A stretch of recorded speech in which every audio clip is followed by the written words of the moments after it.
Picture this. Sophie Cunningham gets grabbed around the neck during a loose ball scramble. The refs call it a jump ball. Sophie's reaction? She smiles and laughs. But this wasn't because it was funny. Sophie knew something the rest of us were just figuring out. The WNBA has a Sophie Cunningham problem, and her 6 words after this controversial loss will give you chills about what's really happening behind the scenes. The Indiana Fever just suffered their most devastating loss of the season. Not because of the score, but because of what it revealed about how the league treats players who dare to stand up for their teammates. Sophie Cunningham broke her silence after getting grabbed by the neck with no foul called, and what she said changes everything about how we see this team's fight for respect. ... The Fever were riding the highest wave of their season just days before this disaster. They had crushed 3 elite teams in a row, capturing their first Commissioner's Cup championship and dominating the Las Vegas Aces in a statement game that had everyone talking championship potential. But their superstar, Caitlin Clark, was watching from the sidelines with her 10th missed game due to injury. This was supposed to be an easy win against the worst team in the league. The LA Sparks came in with a pathetic 5-13 record, while the Fever were heavily favored. Vegas had them winning by 6.5 points. ESPN gave them a 72.9% chance of victory.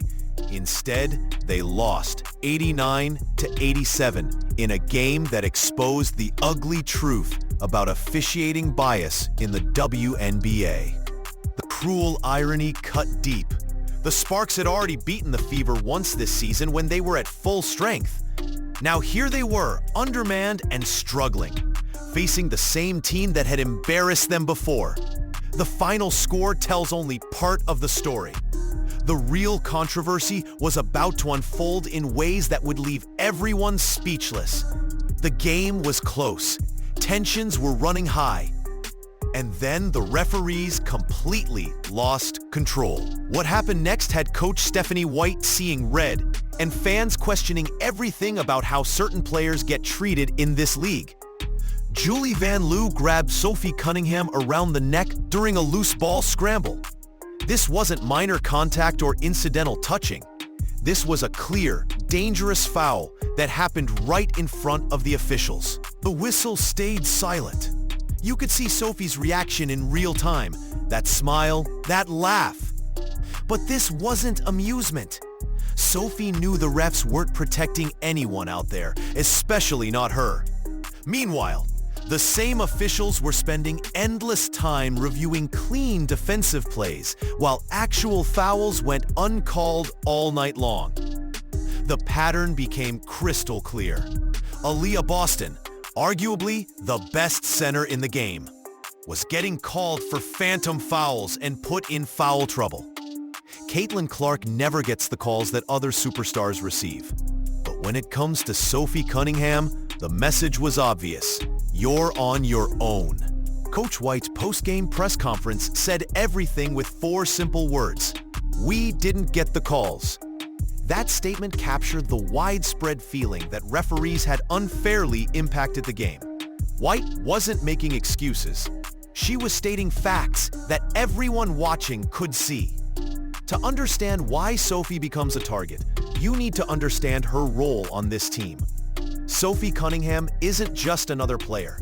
She's Caitlin Clark's bodyguard, the team's unofficial enforcer, and the one who steps up when things get physical. That reputation was cemented earlier this season during the incident with JC Sheldon that made her go viral. Sophie committed what many called a hard foul on Sheldon during a layup attempt. The internet exploded with reactions, but Sophie's response was telling. She didn't apologize for protecting her teammates. She embraced the responsibility of being the one who stands up when others won't. That's exactly who Sophie Cunningham is. And it's exactly why other players keep targeting her. The dirty player label followed her everywhere. Social media started calling her MAGA Barbie after political controversies surfaced. The hate intensified when she made comments about WNBA expansion that rubbed people the wrong way. But through all the criticism and targeting, Sophie never backed down from her role as the team's protector. Players around the league know exactly who Sophie is and what she represents. They know she's the enforcer who will step up when teammates need protection. So they target her first, hoping to intimidate her into backing down. The neck grab from Julie Van Loo was just the latest example of players testing Sophie's resolve. Recent controversies have only made the target bigger. When Sophie made comments about Detroit and Cleveland not deserving WNBA expansion teams, the backlash was immediate and brutal. Social media exploded with criticism, and opposing players took notice. The "no one likes us" mentality that had been building around the Fever suddenly had a face, and that face was Sophie Cunningham. But here's what her critics don't understand. Sophie feeds off this energy. She thrives on being the villain, embraces the role of being hated, and uses that fuel to play even harder for her teammates. When everyone else backs down from confrontation, Sophie steps forward. When teammates need someone to take a hit, Sophie volunteers. When the game gets physical, Sophie gets ready. After everything that happened in that loss to the Sparks, after getting grabbed around the neck with no foul called, after watching her teammates get targeted by biased officiating, Sophie Cunningham finally broke her silence. Her response was simple, powerful, and everything you need to know about who she really is. "I stick up for my teammates." 6 words that capture her entire identity in one sentence. She doesn't care about personal stats or individual recognition. She doesn't care about being liked or getting positive media coverage. She cares about her teammates, and she's willing to take hits to protect them. Those words aren't just a statement. They're a promise, a commitment, and a declaration of war against anyone who tries to hurt her team. Sophie has been consistently targeted all season for this exact role. Players know she's the enforcer, so they come for her first. They try to intimidate her, hoping she'll stop protecting her teammates. But Sophie keeps showing up anyway, keeps taking the hits, keeps standing up when it matters most. Being the enforcer comes with a cost that most fans never see. Sophie deals with constant criticism, faces targeting from opponents, and carries the emotional weight of being hated by large portions of the fan base. She gets grabbed around the neck and laughs it off because she knows the officials won't protect her. She absorbs the hate so her teammates don't have to. The physical toll is obvious. She's constantly getting hit, grabbed, and targeted in ways that would break other players.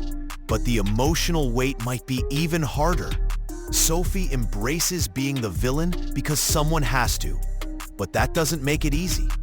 She sacrifices her own reputation and safety for the good of the team. Yet through all of this, Sophie maintains her positive energy and fighting spirit.